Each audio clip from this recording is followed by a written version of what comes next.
년을 보내고 2024년을 맞이하면서 송구 영신 예배로 우리 하나님께 영광을 올려드리겠습니다. 다 함께 일어나셔서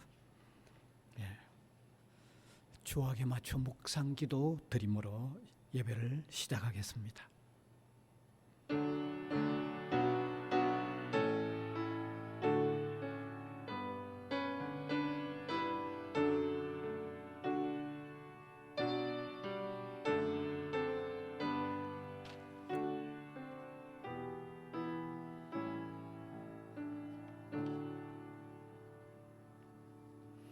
우주 만물을 창조하신 창조주이시면서 또 역사를 지배하시는 하나님, 뿐만 아니라 죄에 빠졌던 우리를 구원하시기 위하여 독생자 예수 그리스도를 구원자로 보내주셔서 우리를 구원하시고 또 돌보시고 인도하심 가운데 한 해를 보내며 새해를 맞이하는 이 변경의 시점에 섰습니다.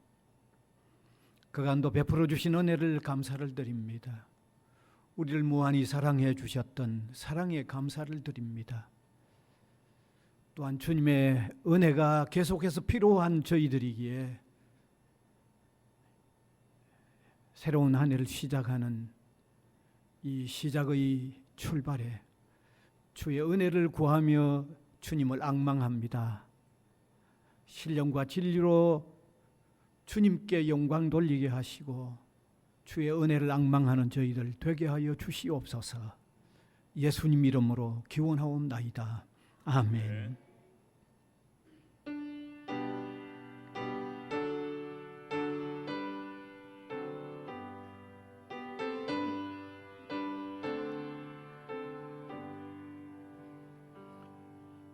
찬양 성부 성자 성령 성삼위일체께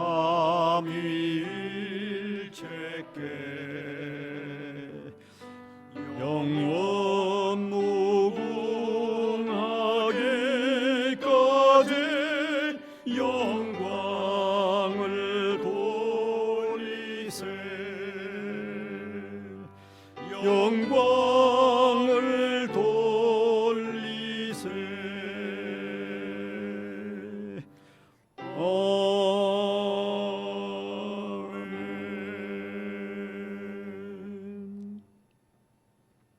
사도신경을 통해서 우리 신앙을 고백하겠습니다. 전능하사 천지를 만드신 하나님 아버지를 내가 믿사오며 그 외아들 우리 주 예수 그리스도를 믿사오니 이는 성령으로 잉태하사 동정녀 마리아에게 나시고 본디오 빌라도에게 고난을 받으사 십자가에 못 박혀 죽으시고 장사한 지 사흘 만에 죽은 자 가운데서 다시 살아나시며 하늘에 오르사 전능하신 하나님 우편에 앉아 계시다가 저리로서 산 자와 죽은 자를 심판하러 오시리라. 성령을 믿사오며 거룩한 공회와 성도가 서로 교통하는 것과 죄를 사하여 주시는 것과 몸이 다시 사는 것과 영원히 사는 것을 믿사옵나이다. 아멘. 앉으셔서 교동문 93번입니다. 주께서 옛적에 땅에 기초를 놓으셨사오며 하늘도 주의 손으로 지으신 바니이다.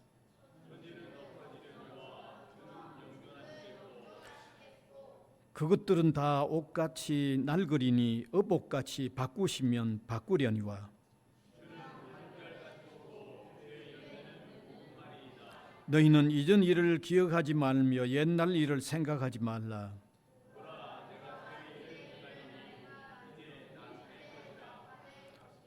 너희는 유혹의 욕심을 따라 썩어져가는 구습을 따르는 옛사람을 벗어버리고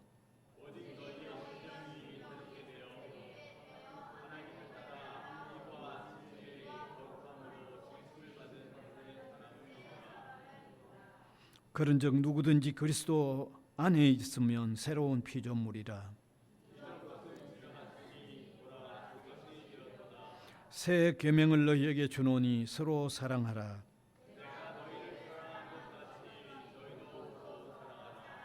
아멘.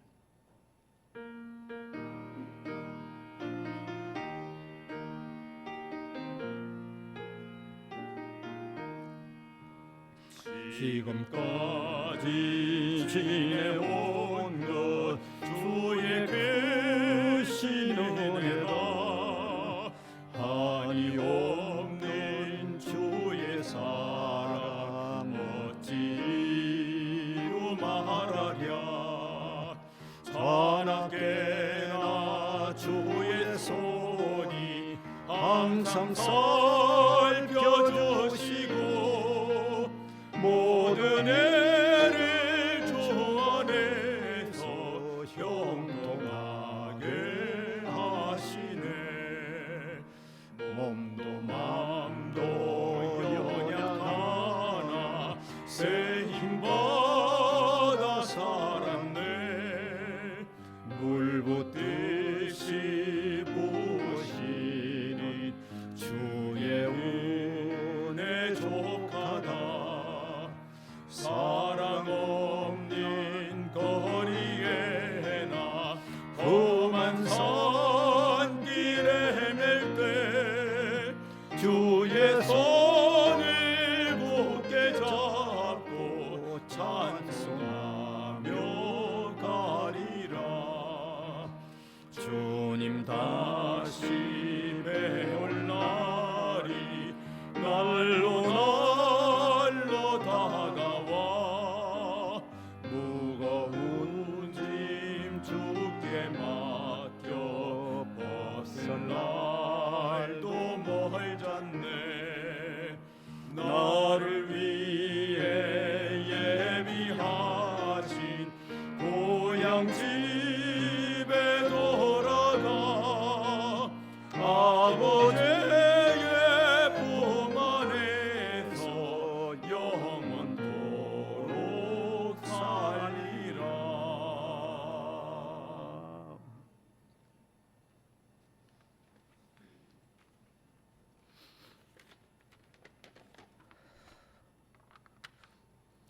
거룩하신 하나님, 내가 세상을 이겼노라 선포하신 주님을 찬양합니다. 한 해 동안 주님의 긍휼과 자비로 지켜주시고 이끌어주셔서 감사합니다. 올해의 마지막 날을 맞아 지나온 발자취를 가만히 들여다봅니다. 주님의 길을 함께 걸었나, 예수님의 길, 좁은 길을 두려워하지 않고 기쁘게 걸었나. 주님, 우리의 연약함과 비겁함을 주님께 드립니다. 주님, 우리의 후회와 부끄러움 또한 주님께 드립니다. 주님은 가장 낮은 데 언제나 계시는데 날마다 높은 곳만 바라보며 주님이 어디 계신지 묻는 우리의 어리석음을 용서하여 주옵소서. 하늘 소망을 품고 산다면서 땅의 것을 움켜쥐는 우리의 위선을 꾸짖어 주옵소서. 새해에는 우리의 인생을 하나님의 무한하심으로 향하는 유한한 순례로 살아가게 하옵소서. 새해에는 땅의 현실에 매인 채 길을 잃어버린 교회가 아니라 하나님의 마음으로 하늘의 것을 단단히 붙잡는 교회가 되게 하여 주옵소서. 새해에는 미래의 세대를 위한 배려와 헌신이 있고 자연, 하나님의 필요 세계와 공존할 줄 아는 사회가 되게 하여 주옵소서. 우리 교회 성도 가정마다 하나님의 화평을 주옵소서. 성지고등학교와 부산 외대에 하나님의 형통을 주옵소서. 대학교에 참 부흥을 허락하여 주옵소서. 이 시간 송구 용신 예배로 주님께 영광을 돌립니다. 목사님의 말씀과 예배의 모든 순서 가운데 함께하여 주옵소서. 참으로 예배하는 모든 성도들에게 감당할 수 없는 가슴 벅찬 은혜를 허락하여 주옵소서. 마라나다, 우리 주님 오시옵소서. 공허한 우리 마음에, 주님의 흔적이 사라진 이 시대의 교회에, 무정한 이 세상에 우리 주님 오시옵소서. 자비하신 예수님의 이름으로 기도합니다.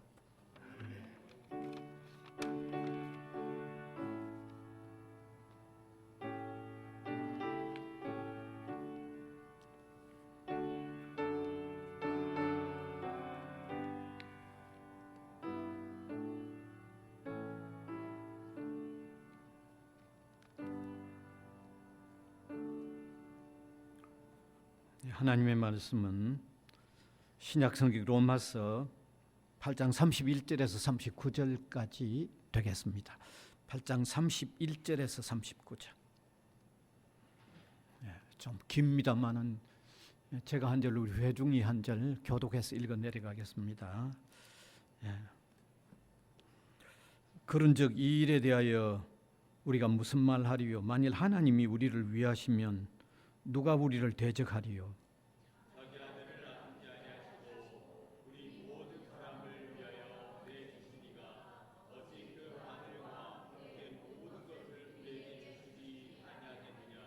누가 능히 하나님께서 택하신 자들을 고발하리요?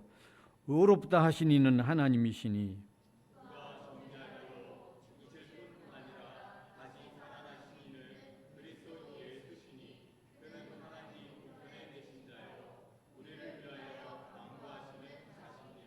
누가 우리를 그리스도의 사랑에서 끊으리요? 환난이나 공고나 박해나 기근이나 적신이나 위험이나 칼이랴.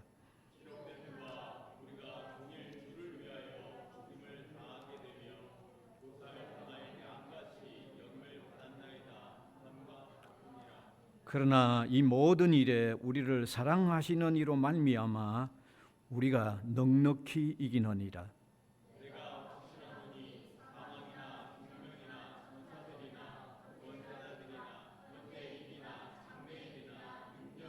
같이 읽읍시다. 높음이나 깊음이나 다른 어떤 피조물이라도 우리를 우리 주 그리스도 예수 안에 있는 하나님의 사랑에서 끊을 수 없으리라. 아멘.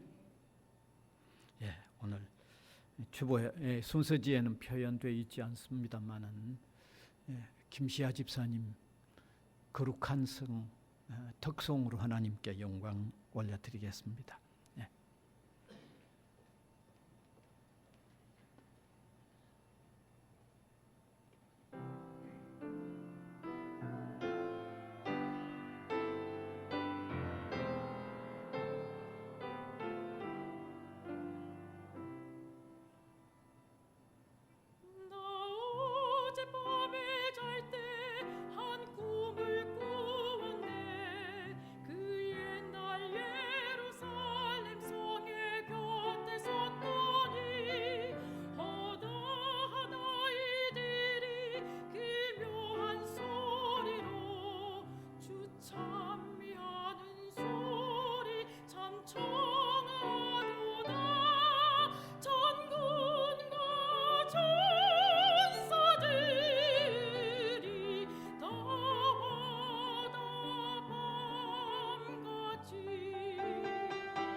아멘. 네, 감사합니다.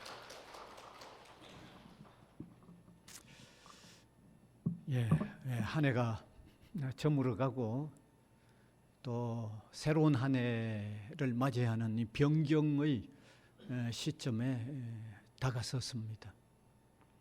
언제든지 이런 시점에 다가서면 우리 그리스도인들은 지나가는 해에 대해서 하나님께 할 수 있는 말은 오직 주님의 은혜였습니다 라는 말을 할 수밖에 없습니다. 그 다음에 맞이하는 새해에 관련해서는 역시 계속해서 주님의 은혜가 필요합니다.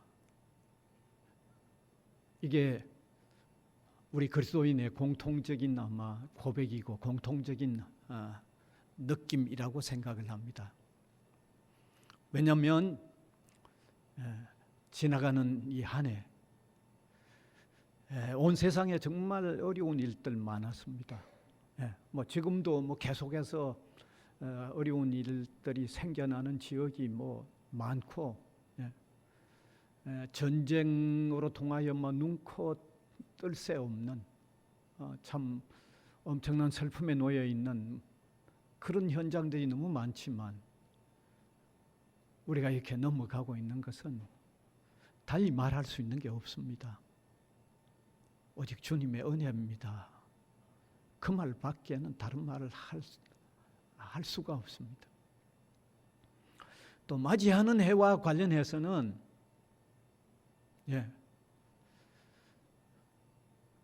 오직 주님의 은혜가 필요합니다. 그 말밖에 할 수 없죠. 우리가 새해를 맞이한다고 해가지고 우리에게 어려움이 없는 게 아닙니다. 은혜로 허락한 새해지만 맞이하는 새해 역시 어려움들 우리에게는 계속해서 있기 때문에 그 어려움들 가운데 제대로 우리가 지내려고 하면 주님의 은혜가 필요하기 때문입니다. 그래서 오늘 시작하는 새해의 벽두에 정말 목마른 사슴이 물을 참 원하듯이 우리가 주님의 은혜를 앙망하면서 시작하는 한 해가 되기를 바랍니다. 저는 새해를 시작하면서 주님의 은혜를 사모하되 이런 은혜를 우리가 받았으면 좋겠다 하는 마음을 오늘 설교에 담았습니다. 그 어떤 마음인가 하면 오뚜기처럼 좀 일어서는 그런 은혜를 우리에게 주셨으면 하는 그런 마음을 제가 저 나름대로 늘 기도하면서 어떤 말씀을 전할까 하다가 떠올려 준비해 하게 되어졌습니다. 왜냐하면 조금 전에도 제가 말씀드렸듯이만 우리가 새해가 되었다고 어려움이 없는 게 아니기 때문에 어려움은 그대로 있기 때문입니다. 그런 어려움 가운데서도 하나님을 믿고 의지하는 사람의 특징이 어려운 가운데 주저앉지 아니하고 일어서야만 하는 그게 믿음의 특징이기 때문에 오뚜기같이 일어서는 삶을 살자고 하는 말씀을 준비했습니다. 사실 우리가 너무 잘 알다시피 오뚜기 인형은요 어디에 던져도 처음에 조금 흔들리지만 곧바로 섭니다. 어디에 던져도 마찬가지입니다. 던질 때는 조금 흔들리지만 언제든지 바로 섭니다. 우리가 참된 믿음을 가졌다고 하면 바로 그런 삶의 어떤 특징을 나타내야 되기 때문입니다. 성경에도 분명히 말씀하고 있습니다. 잠언 24장 16절을 보면 이런 구절은 금년 한 해 좀 익혀두고 살면 좋겠습니다. 같이 한번 읽읍시다. 시작. 되저 의인은 7번 넘어질지라도 다시 일어나려니와 악인은 재앙으로 말미암아 엎드러지느니라. 7번 넘어져도 8번 일어난다는 그런 말이죠. 사실 그러한 삶을 산 대표적인 한 사람을 우리가 떠올려 본다고 하면 낮에도 바울을 우리가 떠올려서 말씀을 우리가 상고했는데 오늘 이 저녁에도 역시 바울을 떠올려 보면요, 바울은 수없이 많은 어려움 가운데서도 언제든지 오뚜기처럼 바로 섰던 것을 역력하게 볼 수 있습니다. 자신이 그러한 삶을 살았을 뿐만 아니라 주님을 섬기는 성도들에게 그런 삶을 살아야 한다고 권면하고 있기 때문입니다. 오늘 본문 로마서 8장 35절에서 37절을 보면 그는 어떤 어려움이 있을지라도 넉넉히 이기고 일어선다고 말씀하고 있죠. 누가 우리를 그리스도의 사랑에서 끊으리요? 환난이나 공고나 박해나 기근이나 적신이나 위험이나 칼이라. 기록된 바 우리가 종일 주를 위하여 죽임을 당하게 되며 도살당할 양같이 여김을 받았나이다 함과 같으니라. 그러나 이 모든 일에 우리를 사랑하시는 이로 말미암아 우리가 넉넉히 이기느니라. 이건 바울의 믿음의 고백입니다. 넉넉히 일어난다는 겁니다. 이기고 넉넉히 이기고 일어난다는 겁니다. 이건 한 분이 아니고 언제 어떤 어려움이 있을지라도 환난이나 기근이나 공고나 적신이나 위험이나 칼이라. 저게 뭐 한꺼번에 있는 건 아니죠. 어떤 때는 기근이고 어떤 때는 적신이고 이게 뭐 계속 이어지는 거지만 그러나 언제든지 넉넉히 이긴다고 말씀하고 있잖아요. 그는 또한 빌립보 4장 11절에 11절 12절에서 그가 그렇게 살았다고 하는 고백을 표현하고 있습니다. 고백하고 있습니다. 한번 띄워주시면 같이 한번 읽읍시다. 시작. 내가 궁핍함으로 말하는 것이 아니라 어떠한 형편에든지 자족하기를 배웠노니 나는 비천에 처할 줄도 알고 풍부에 처할 줄도 알아. 모든 일 곧 배부름과 배고픔과 풍부와 궁핍에도 처할 줄 아는 일체의 비결을 배웠노라.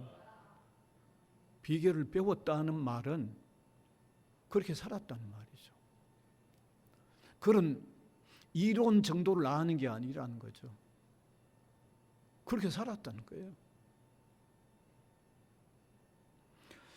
이처럼 바울은 그리스도 안에서 오뚜기처럼 살 수 있다고 했을 뿐만 아니라 실제로 오뚜기처럼 어떤 어려움이 있어도 바로 우뚝 섰던 삶을 살았다고 당당하게 말하고 있죠. 우리가 읽었듯이 당당하게 말하잖아요. 조금도 거리낌 없이 아주 당당하게 그렇게 살았다고 고백하고 있잖아요. 사랑하는 성도 여러분, 우리가 정말 믿음으로 산다고 하면 그렇게 살아야 하는데 왜 그러면 그리스도 안에서는 이런 삶을 살 수 있을까요? 여러분, 이런 삶을 살 수 있는 어떤 근거도 없는데 이런 삶을 살았다고 하면 우리가 받아들이기 좀 어렵겠죠. 그러나 그리스도 안에서는 이런 삶을 살 수 있는 근거가 분명하다고 하면 우리도 이런 삶을 살아야 하고 이런 삶을 살 수 있도록 돼 있는 거예요. 어떤 관계에서 우리는 오뚜기처럼 어떤 어려운 가운데서도 우뚝우뚝 일어서는 삶을 살 수 있을까요? 오늘 읽은 이 성경 본문 전체 속에는요, 세 가지 이유를 우리에게 말씀하고 있습니다. 첫째는 하나님이 위하시는 것을 믿기 때문이라고 그랬습니다. 하나님이 예수 그리스도를 믿는 나를 위하시는 것을 믿기 때문이라고 그랬습니다. 바울은 위에서 읽은 말씀과 같이 환난이나 공고나 기근이나 적신이나 위험이나 칼에도 넉넉히 이기고 일어난다고 말하기 이전에, 이 말을 하기 이전에 그 이전에 왜 그렇게 그런 가운데서도 일어서는지의 이유를 하나 밝히고 있는데 31절에 밝히고 있죠. 31절. 그 이유를 먼저 밝히고 나서 그 뒤에 환난이나 기근이나 공고나 적신이나 위험이나 칼이라 그런 그 가운데도 일어난다고 말하고 있습니다. 이 이유, 첫 번째 이유를 밝히고 나서 말하고 있습니다. 첫 번째 이유 31절 한번 같이 읽읍시다. 그런즉 이 일에 대하여 우리가 무슨 말하리요? 만일 하나님이 우리를 위하시면 누가 우리를 대적하리요? 하나님이 바울 그를 위해 주신다는 것을 믿기 때문에 오뚜기처럼 우뚝우뚝 일어서는 삶을, 어떤 어려운 가운데서도 우뚝우뚝 일어서는 삶을 산다는 겁니다. 여러분, 바울의 삶에 참 어려움이 많습니다. 어려움이 정말 많았습니다, 여러분. 왜냐하면 시대적으로 로마의 지배를 그 당시 유대나라가 받고 있었죠. 유대나라만 받은 게 아니고 당시에 로마가 지배했던 판도가 정말 넓어요. 바울은 유대나라에만 머물러 있었던 게 아니고 복음을 전하기 위하여 뛰어다녔던 그 지역이 주로 로마가 지배하고 있었던 판도 아래 주로 뛰어다녔습니다. 그러면 자동적으로 어려움이 너무 많습니다. 너무 많을 수밖에 없습니다. 그런데 그는 하나님께서 함께 하시는 것을 믿음으로 늘 오뚜기처럼 우뚝우뚝 바로 선 거죠. 그렇습니다. 우리의 신앙이라는 것은요, 나를 구원하신 하나님께서 나를 위해 주신다는 게 믿는 그게 신앙입니다. 그렇잖아요? 분명하죠? 그러면 하나님이 위해 주신다고 하면 어려움은 겪을 수 있대 낙심할 이유는 없죠. 주저앉아 버릴 이유가 없죠. 어려운 가운데도 우뚝우뚝 일어설 수밖에 없는 거죠. 하나님이 위해 주시니까. 하나님이 위해 주시니까요. 하나님이 위해 주신다고 그러면 끝났버렸잖아요. 그럼 끝났죠.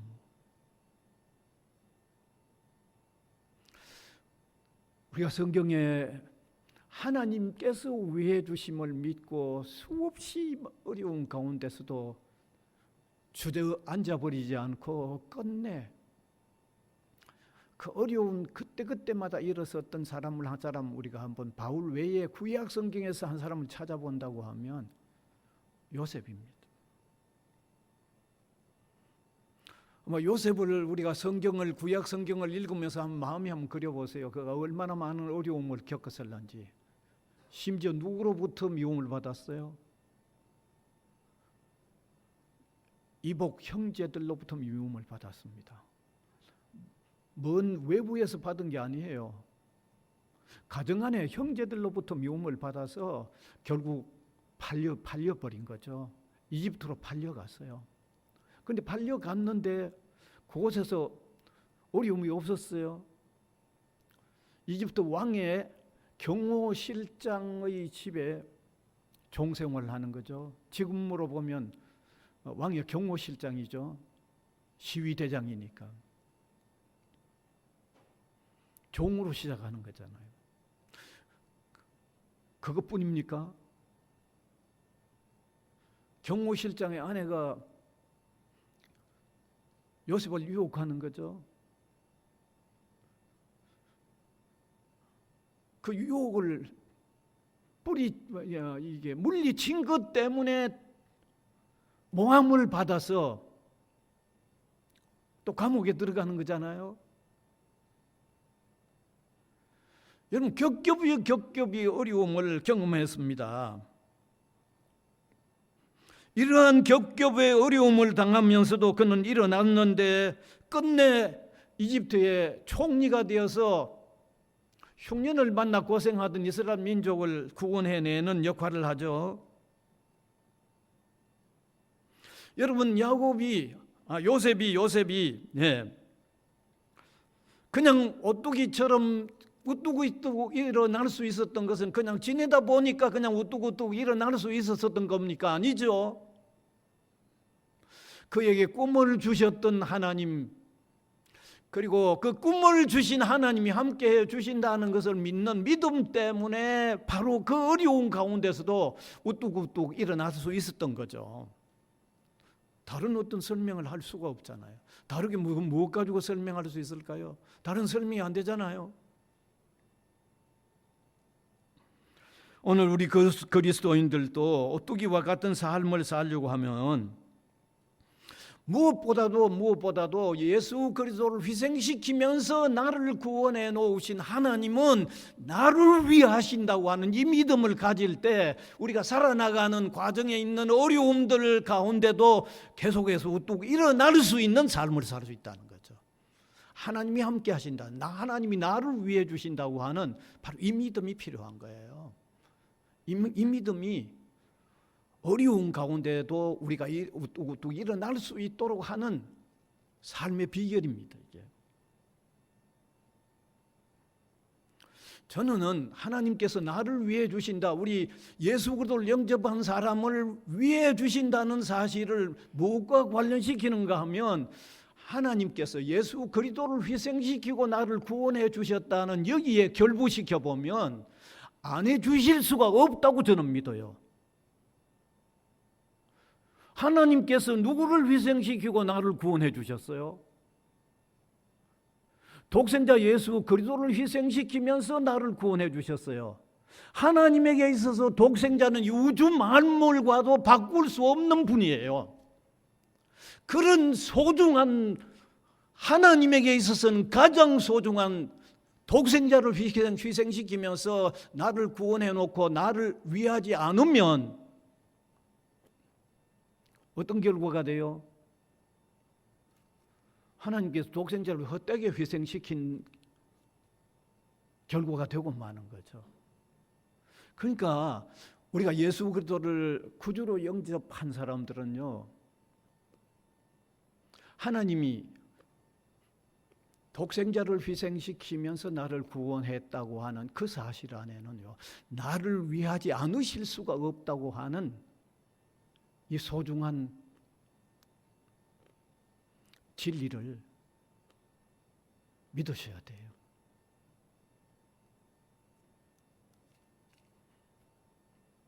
하나님이 나를 위하신다고 하면 끝났잖아요. 왜냐하면 하나님 그분보다도 더 어떤 힘이 센 분도 없고 하나님 그분보다도 더 지혜로운 분도 없잖아요. 누가 하나님과 대결할 수 있는 어떤 세력이 있어요? 저 물어본 제가 그러죠. 이거 분명 물어볼 필요가 없잖아요. 가장 위대한 능력의 하나님, 가장 지혜로우신 그분이 나를 위한다고 하면 우리는 일어날 수밖에 없는 거죠. 그래서 구약성경 미가서 7장 8절에도 오늘 주제와 비슷한 아주 말씀을 하고 있습니다. 함께 띄워주시면 좋겠습니다. 같이 읽읍시다.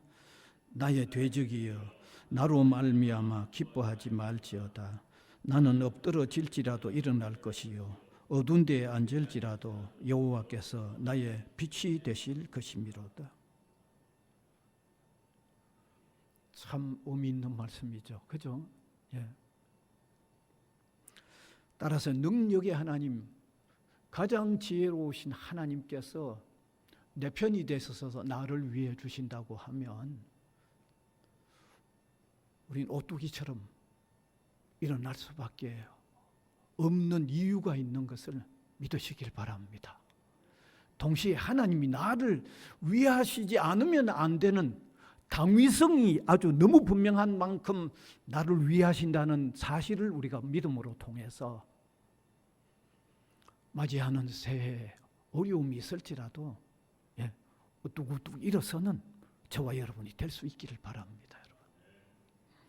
그 다음에 두 번째는 주님 안에서의 삶은 합력하여 선을 이루기 때문에 오뚜기처럼 일어날 수밖에 없는 겁니다.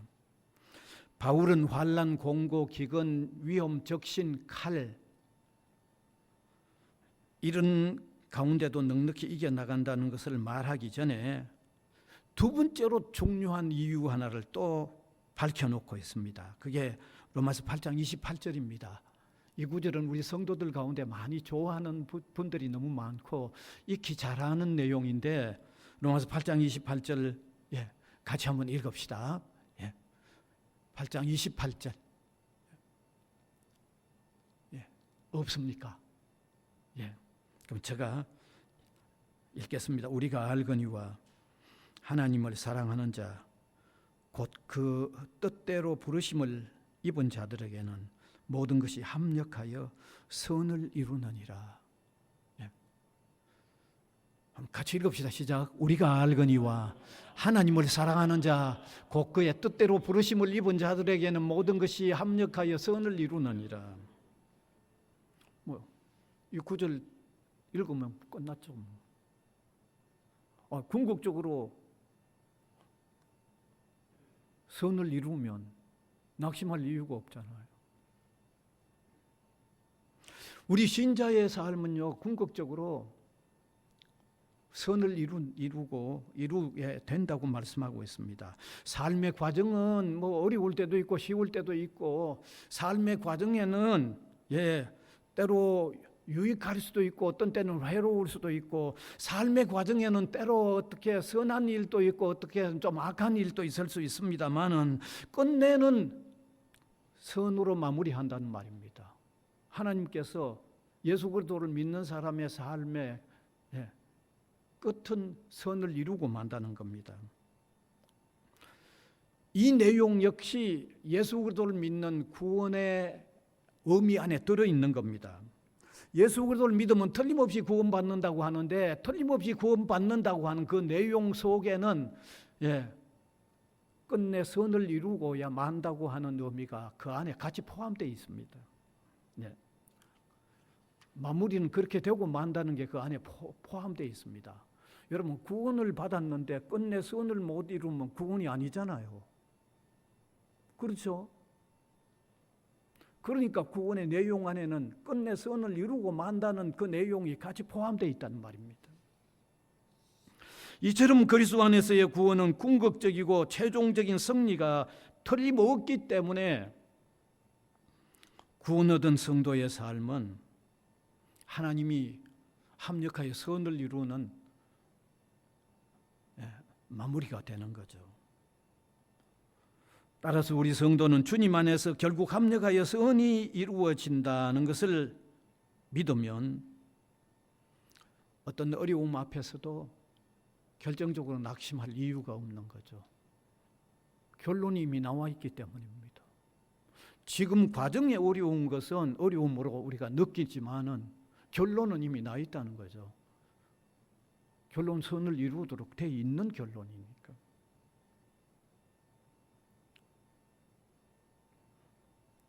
여러분, 우리가 구약의 또 한 사람의 대표적인 믿음의 사람을 들어서 설명한다면 아브라함을 볼 수 있습니다. 그가 100세에 얻었던 아들 이삭을 하나님으로부터 제물로 바치라는 명령을 받았습니다. 청천벽력과 같은 명령이 아닐 수가 없죠. 한번 생각해 보세요.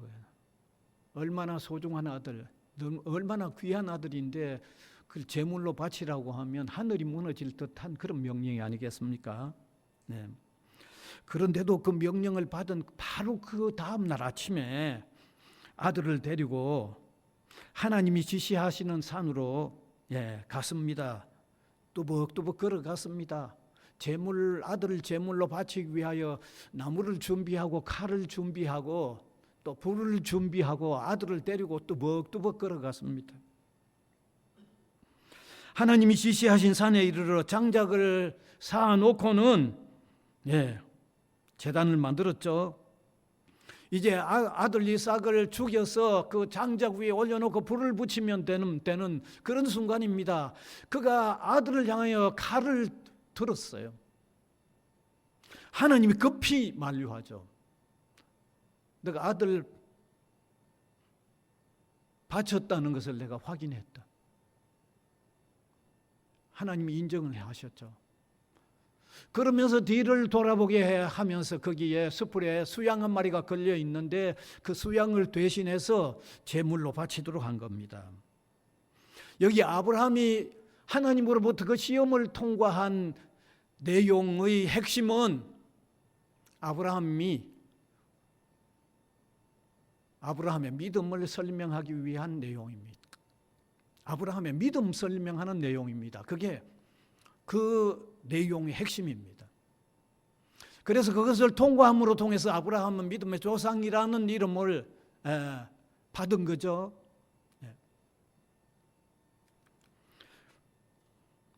그가 믿으면 순종하고 순종하면 믿는다고 하는 사실을 하나님 앞에 그대로 보여드린 거예요. 그래서 믿음의 조상으로 불리우는 겁니다. 그런데 이러한 내용의 부가적인 의미, 그러니까 다시 말하면 2차적인 의미로서 우리가 발견할 수 있는 사실은 그가 그러한 순종을 하면은 하나님께서 합력하여 선을 이루신다는 것도 믿었다는 내용이 거기에 부가적인 의미에서 포함되어 있다는 겁니다.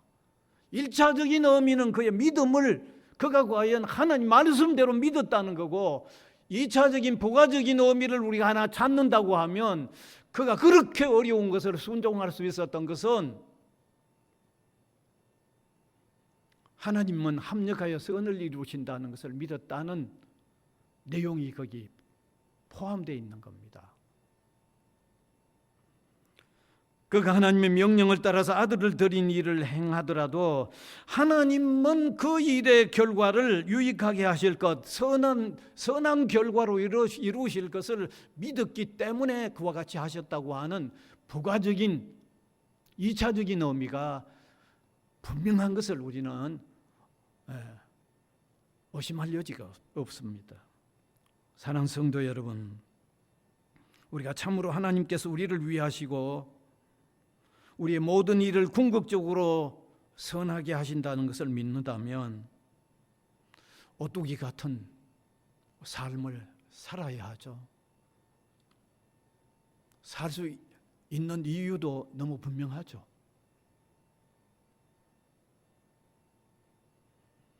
우리의 구원에는요, 궁극적으로 선하게 마무리 짓는 내용이 포함되어 있습니다.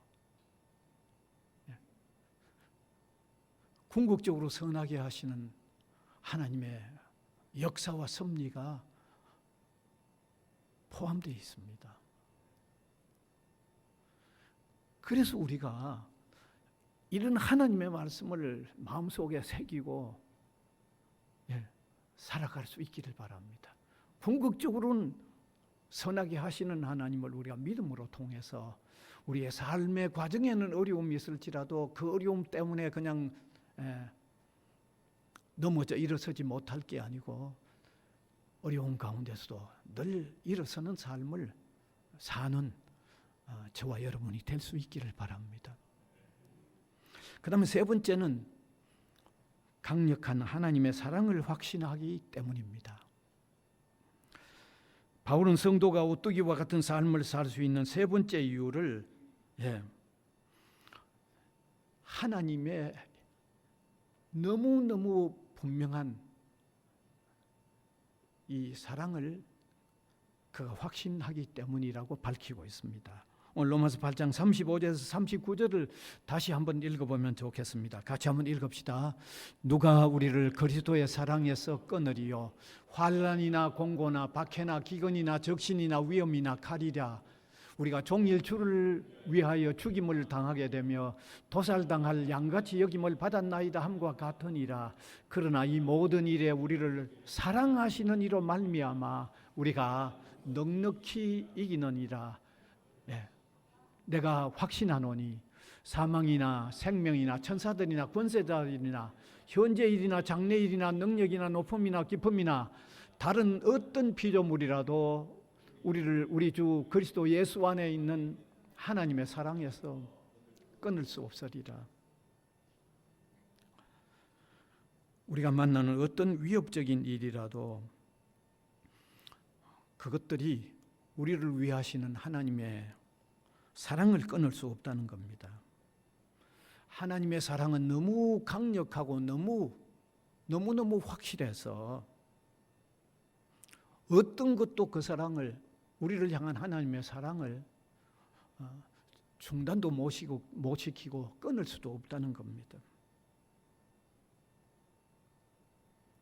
여러분, 만일에 하나님이 우리를 사랑하는 사랑이 순수하고 열렬한데 그분 힘이 없는 분이라고 하면 그 사랑에 좀 의심이 가겠죠, 그죠?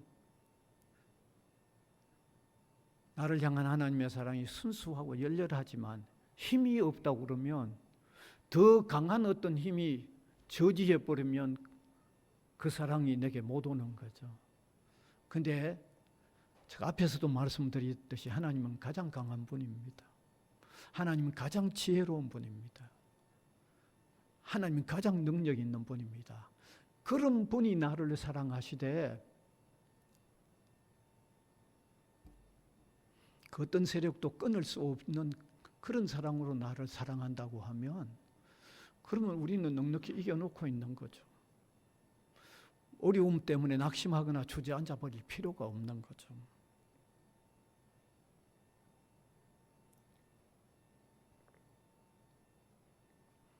그래서 하나님의 사랑을 우리가 너무 어떤 이념적으로만 생각하면 안 됩니다.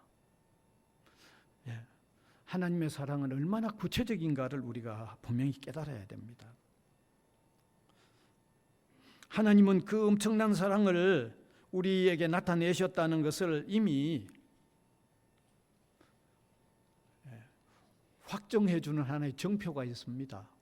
이 구절은 제가 너무 자주 인용하기 때문에 여러분이 너무나 잘 아는 구절인데 로마서 5장 8절입니다. 같이 한번 읽읍시다. 우리가 아직 죄인 되었을 때 그리스도께서 우리를 위하여 죽으심으로 하나님께서 우리에 대한 자기의 사랑을 확정하셨다. 예수님의 십자가는요, 우리를 향한 하나님의 사랑의 확정 정표입니다. 이 정표가 너무 분명하잖아요. 이 정표가 너무 분명하잖아요. 십자가가 있는 한 하나님의 사랑은 의심할 여지가 없습니다. 너무 분명하기 때문입니다. 따라서 이러한 하나님의 사랑을 확신하면 어려운 가운데서도 오뚜기처럼 우뚝우뚝 일어설 수밖에 없는 삶을 살 수 있는 겁니다. 그래서 우리가 하나님의 사랑을 너무 이론적으로만 생각하지 말고 나를 향하여 늘 항상 하나님의 사랑이 쏟아부어지고 있다는 이 확신을 가지고 살아감으로 통하여 맞이하는 새라고 하지만 어려움은 반드시 있는데 그 어려움 가운데서도 주저앉지 말고 강하게 일어서서 예수 믿는 사람의 삶이 다르다는 것을 세상에 보여주는 이런 삶을 사는 한 해가 될 수 있기를 바랍니다. 다시 한번 바울이 오뚜기 인형처럼 어떤 어려움 가운데서도 우뚝우뚝 일어설 수 있었던 이유를 밝혀놓은 세 가지를 다시 한번 기억하시기를 바랍니다. 첫 번째는 나를 구원하신 하나님이 나를 위하시기 때문이라는 거죠. 나를 위하십니다. 믿읍시다. 여러분을 위하십니다. 하나님 위하십니다. 그 다음에 두 번째, 예수 그리스도 안에 있는 우리의 삶은 하나님께서 궁극적으로 승리하게 하시고 선하게 하십니다. 하나님이 궁극적으로 선하게 하시지 못한다고 하면 우리 구원에 흠이 남습니다. 온전한 구원이 안 됩니다. 우리의 구원이 온전하려고 하면 궁극적인 선을 이루어야만 그게 온전한 구원이 됩니다. 그만큼 우리의 구원 안에는 하나님의 궁극적인 이김과 선이 작용하도록 되어 있는 겁니다.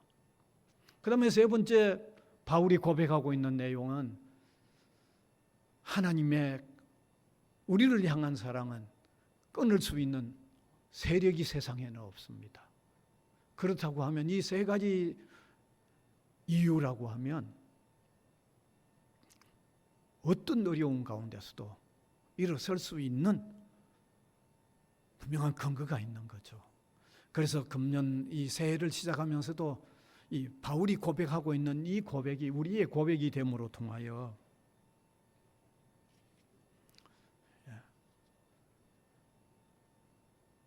당당하게 어려운 가운데서도 항상 굳건하게 일어서는, 아주 굳건하게 일어서서 힘차게 걸어나가는 이런 삶을 사는 이 한 해가 될 수 있기를 바랍니다. 네. 마음에 이 세 가지 내용을 굳게 새겨서 한 해를 살아가는 저와 여러분이 될 수 있기를 간절히 바랍니다. 은혜의 주님 감사를 드립니다.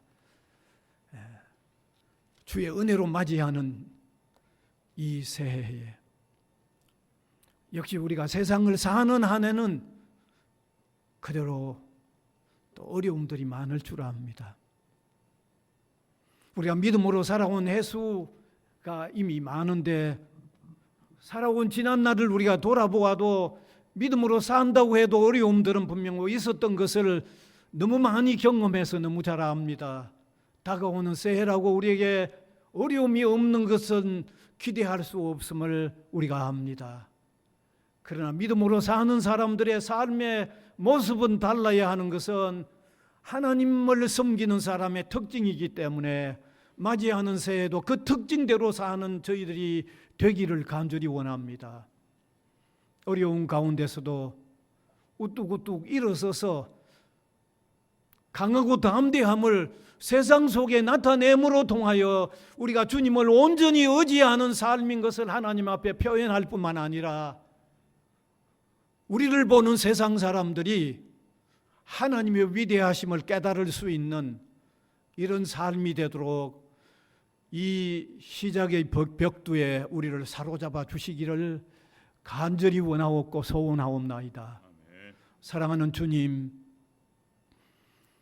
우리 성도들의 가정마다 이 믿음의 실천이 있는 가정들이 되게 하여 주시고 우리 성도들의 공동체마다 이 믿음의 특징이 살아나는 삶의 모습이 보여지도록 인도하여 주시기를 간절히 바라옵고 원합니다.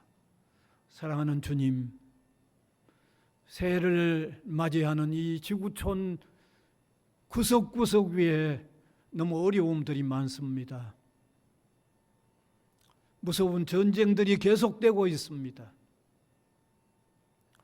여러 가지 환경적인 어려움들이 너무너무 많이 일어나고 있습니다. 하나님께서 불쌍히 여겨주시고 긍휼히 여겨주시기를 간절히 바라옵고 원합니다.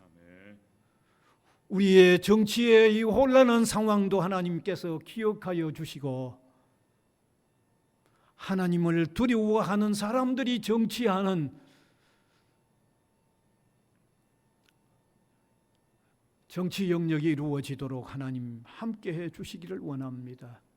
저 북녘 땅에 고통당하고 있는 우리 동족들도 하나님 불쌍히 여겨주시고 주님이 긍휼의 손길을 펼쳐 주시기를 원하옵고 바랍니다. 온 땅에 흩어져 나가 있는 선교사님들 외에도 함께하여 주셔서 그들을 안전하게 지켜 보호하여 주시고 그들이 전하는 복음이 온 땅에 편만해지도록 인도하여 주시기를 원하옵고 바랍니다. 사랑하는 주님의 백성들의 가정마다 세상이 줄 수 없는 하늘의 평안이 그들의 마음을 사로잡아 주장하여 주시기를 간절히 바라옵고 예수 그리스도의 이름으로 기도하옵나이다. 아멘.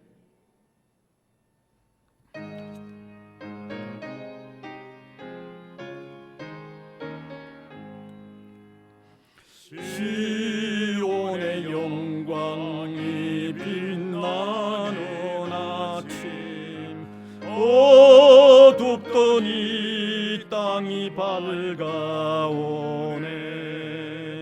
새 슬픔과 애통이 기쁨이 되니 시온의 영광이 비춰오네. 시온의 영광이 빛나는 아침 매였던 종들이 돌아오네. 오래전 선지자 꿈꾸던 복을 만민이 다 같이 누리겠네.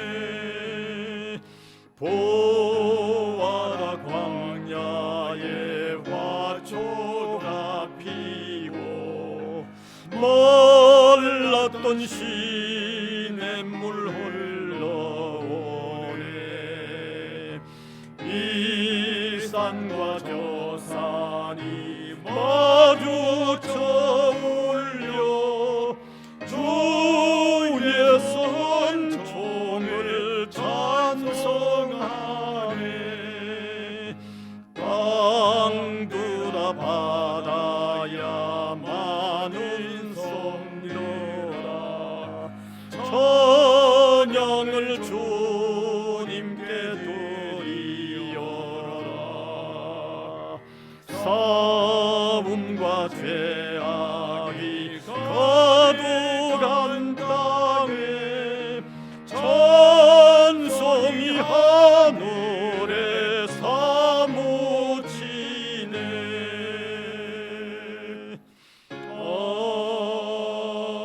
아멘.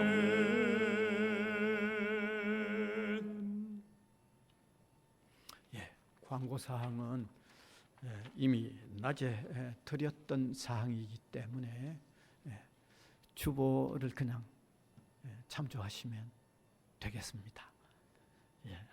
이제 함께 일어나셔서 635장 찬송 드리겠습니다.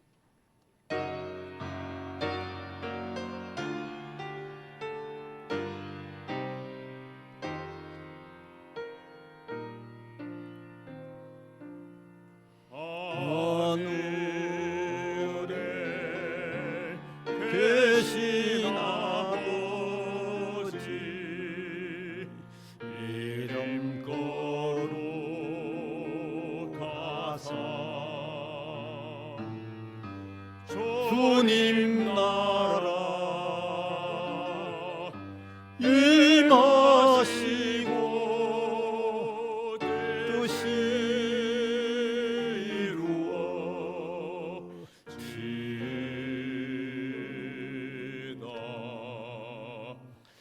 일용할 양식 주시고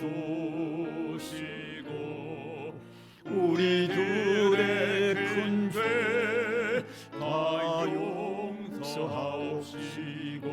또 시험에 들게 마시고 악에서 구원하소서. 되게 주의 나라 주의 권세 주의 영광 영원히.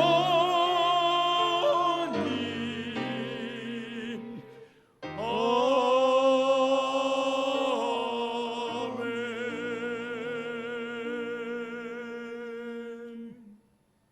우리 구주 예수 그리스도의 은혜와 우리 하나님 아버지의 무한하신 사랑하심과 성령님의 감화, 감동, 교통회에 나가심이 새의 벽두에 예배로 영광을 올려드리는 주님의 백성들 각 사람 위에와 또 복음을 위하여 세워진 이 기관 위에 항상 함께 있을지어다. 아멘.